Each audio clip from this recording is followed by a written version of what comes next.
Emily sneered at me and said, "Thanks for quitting." I met her gaze, silently staring back without a word.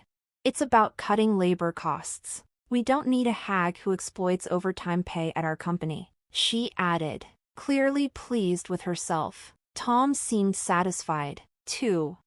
A week later, I received a call from the company. As soon as I picked up, the president's voice came through the line. "Who exactly are you?" he demanded.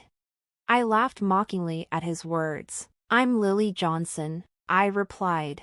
"I turned 59 this year and have been working at this company for 37 years since graduating from college. Our company employs administrative scriveners, social insurance labor consultants, and tax accountants to handle clerical work for our clients. This is particularly popular with company presidents who run their businesses alone and lack time for administrative tasks. We take care of those tasks for them." I worked in the tax department. I had earned my bookkeeping and tax accountant qualifications during college, which is why I joined the company in the first place. Currently, I manage 45 clients, which keeps me extremely busy. Although a part-timer helps with the accounting entries, the workload is still overwhelming. However, I refuse to show any weakness. Our clients have been with us for a long time, and many have faced their fair share of hardships. Seeing them deal with adversity motivates me not to give up. So, here I am, sitting in front of my computer again today.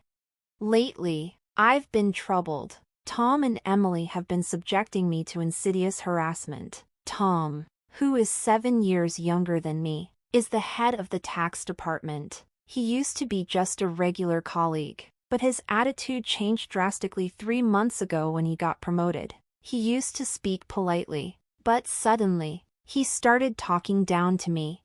"Lily, what are you doing? You've got some nerve slacking off during work hours," he'd say, always either sarcastic or complaining. "I'm looking at documents for tax-saving strategies for our clients," I would retort, but Tom remained unfazed. "Just check the manual for that. Don't do anything unnecessary. And if you end up working overtime, don't expect to get paid for it." Tom glared at me, his words filled with disdain. Unable to respond, I turned to Emily, Tom's assistant. She chimed in, "Lily, you should work more efficiently. At this rate, you'll never finish. That's why you're still a rank-and-file employee." Emily laughed mockingly. I was the first to be offered the promotion to department head, but I declined at the time. Taking the head position meant more management responsibilities and less interaction with clients. However, this was an internal offer, so Tom and Emily don't know about it. "I'll make sure to complete my regular duties as well," was all I could manage to say. Still, Tom and Emily's harassment continued.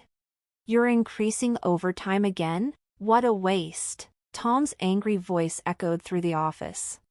"Lily, cut it out. Your constant overtime is dragging down the whole tax department's performance." Emily sighed. The reason for yesterday's overtime was simple. Tom had accumulated a month's worth of declaration forms that needed to be filed by the end of the month. After work yesterday, Tom suddenly said, "Take care of these," and left several client files on my desk. I turned pale when I saw the files. "Wait, these all have deadlines this month, right?" I asked, confused.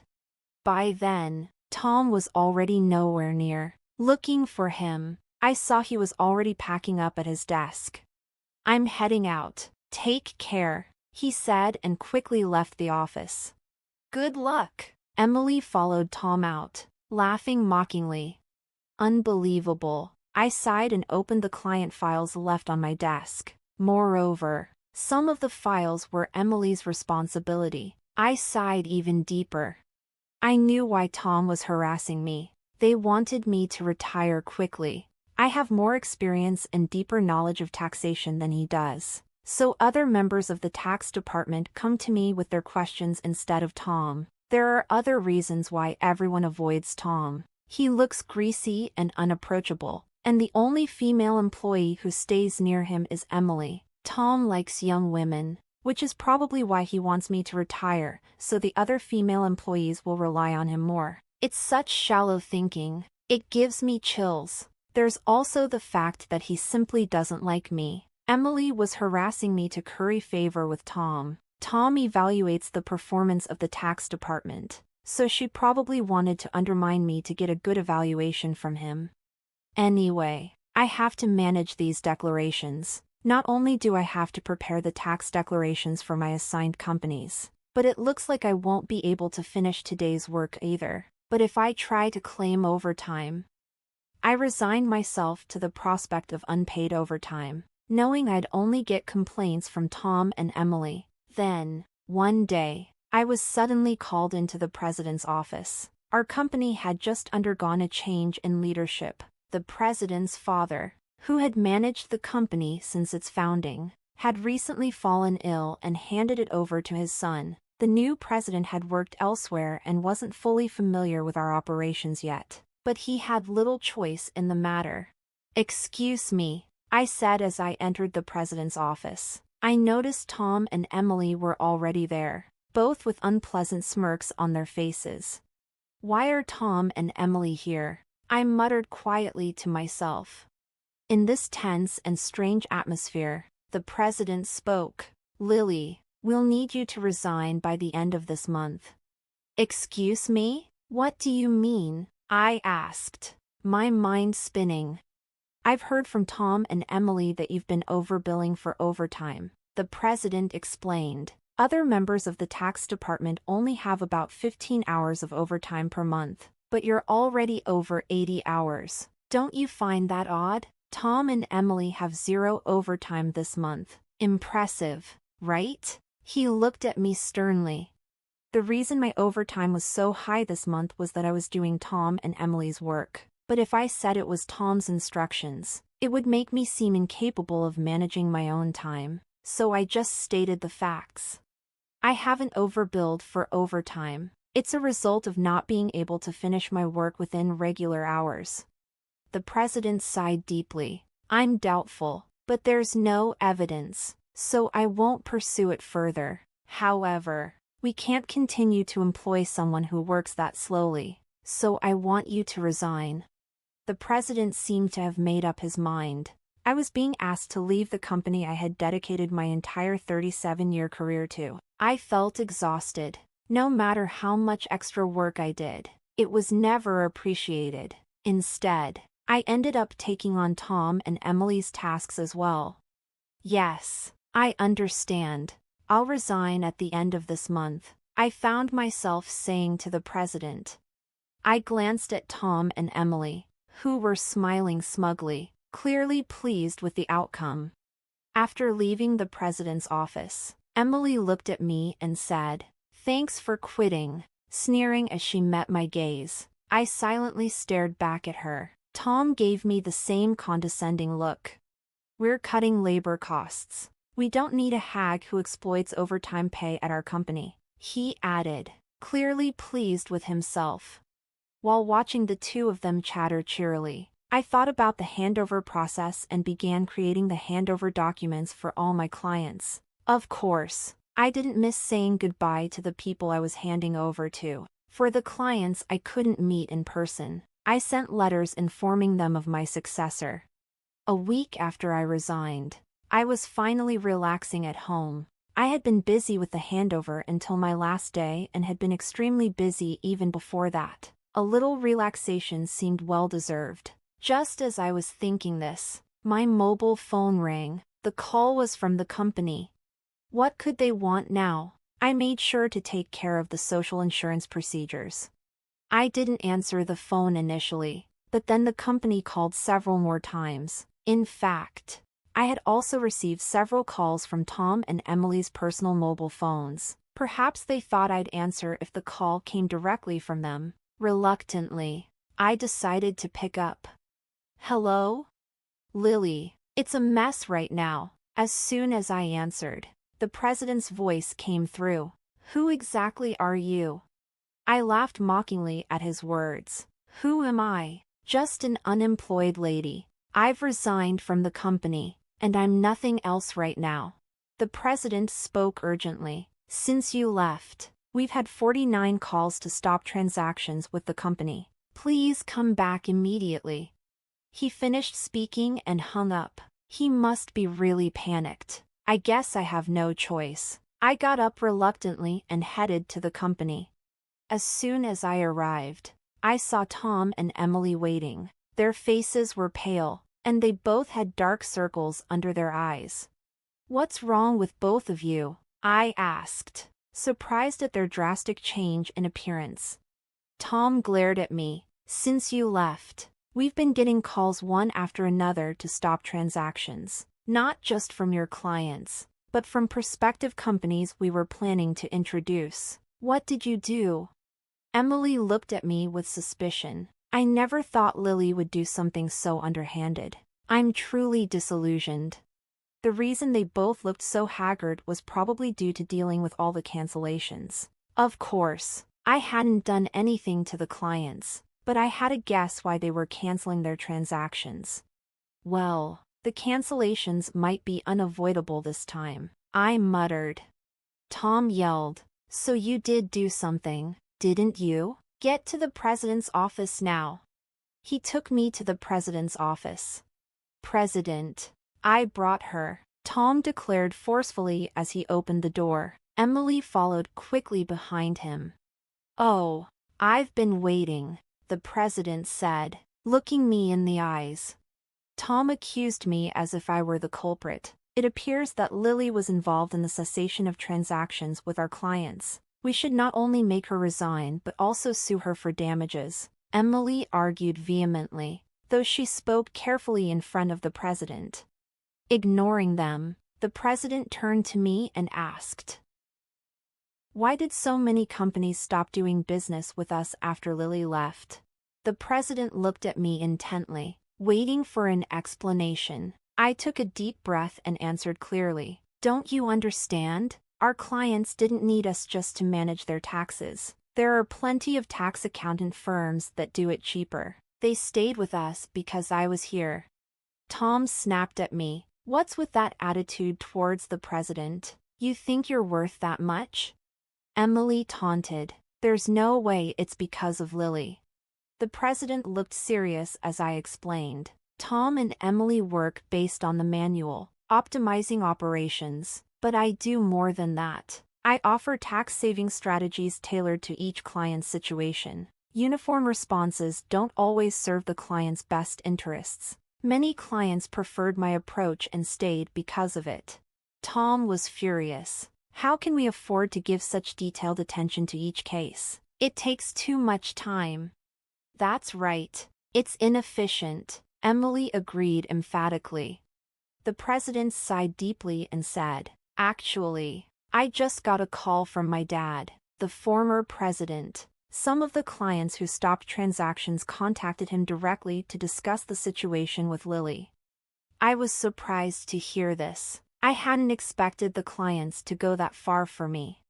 Dad said that the tax department was viable because of Lily. She not only managed her clients but also supported her colleagues' clients. She has knowledge that Tom can't match. Dad also mentioned that if Lily hadn't declined, she would have been in a higher position than department head by now. The president spoke with a pained expression.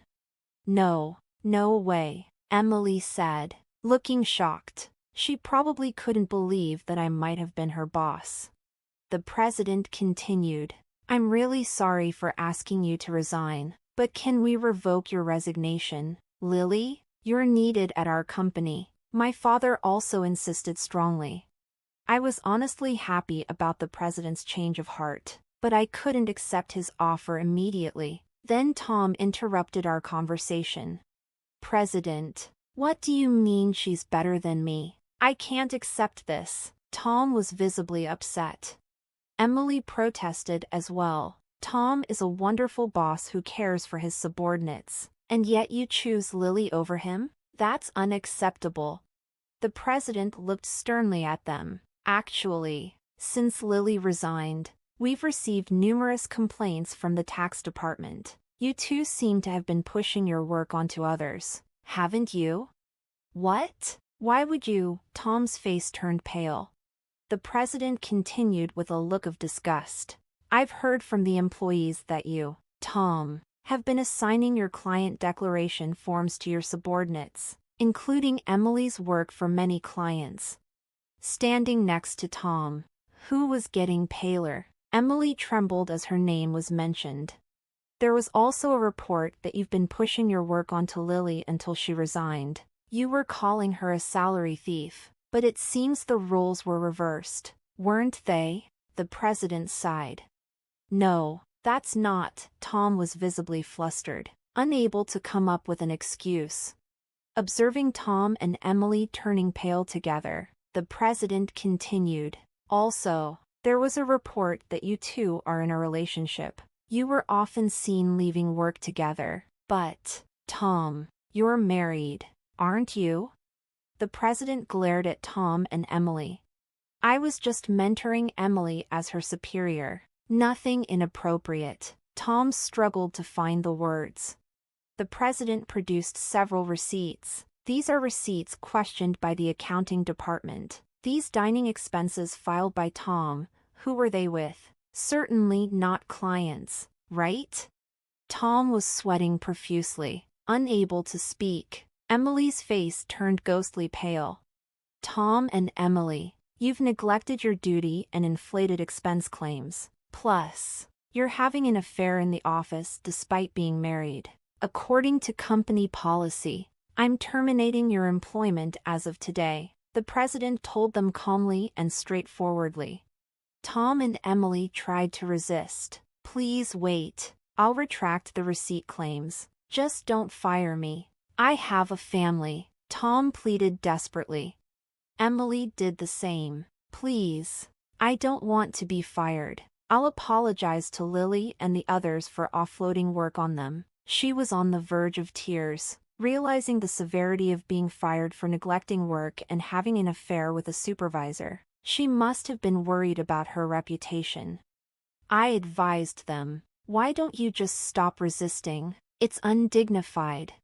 Tom glared at me. Shut up. What would a single person like you understand?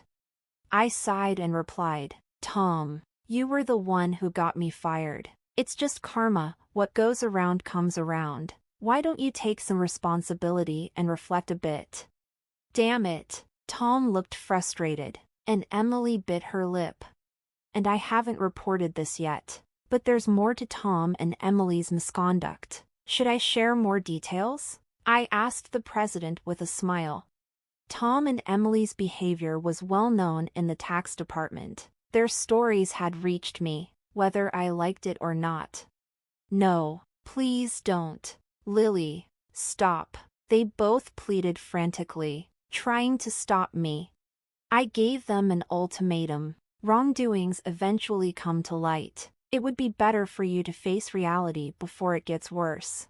At my words, both of them collapsed to their knees. Ultimately, Tom and Emily were fired on the spot. I revealed their misdeeds afterward, which included Tom faking business trips to spend time with Emily and harassing employees they disliked into quitting. I tried to help those employees, but Tom and Emily's tactics were insidious. They repeatedly reprimanded and pressured employees out of my sight. It was also common for them to suddenly assign work with tight deadlines. The employees who resigned had asked me to keep quiet, but now they are happily working at other companies, so I decided it was okay to speak up. The president was furious at my revelation. He expressed his anger about cutting their final salaries and planned to thoroughly investigate past inflated expense claims. Tom was begging the president, tears in his eyes, please don't cut my salary. What will I tell my family if they find out? Eventually, Tom and Emily's affair was exposed to Tom's wife, and he ended up getting divorced. The two are now facing claims for compensation in the divorce lawsuit. I know this because, for some reason, Tom contacted me. Please, can you persuade the president to reconsider the firing? Emily and I are in a real bind now. Apparently, Tom and Emily are struggling to find new jobs. The tax industry is somewhat insular. And if you commit too many misdeeds, word spreads quickly through the industry's network. That's why no one is willing to hire them. However, they need money for divorce compensation and living expenses, so now they're working day labor jobs. Like at construction sites, people used to office work suddenly doing hard labor outdoors must be tough. Emily often calls me crying, "Lily, please help. I just wanted a raise and a better life. I never really liked Tom, and this situation is unbearable," Emily would say, crying. However, Tom and Emily's predicament is their own doing. Many people, including myself, have been victims of their actions. So I told Emily, "This is all your own fault. Emily, you can't unring a bell. It will be hard to return to the same path. You're just going to have to deal with the hardships." "No way," Emily cried out in despair. This was the outcome of Emily's actions. I hope she continues to regret her actions in the future. As for me, I'm still enjoying a relaxed lifestyle away from work. The president has been begging me to return, but I have declined. After being told once to resign, I don't think I'll go back. Sometimes I help out at a friend's tax office to earn a bit of money. Maybe once things settle down, I'll start my own office like my friend. In my own office, no one can complain about my working style. I can fully dedicate myself to my clients. As a tax accountant, I want to be on equal footing with my clients, not as a teacher but as part of the service industry. My second life has just begun, and I'm looking forward to delving into what I want to do next.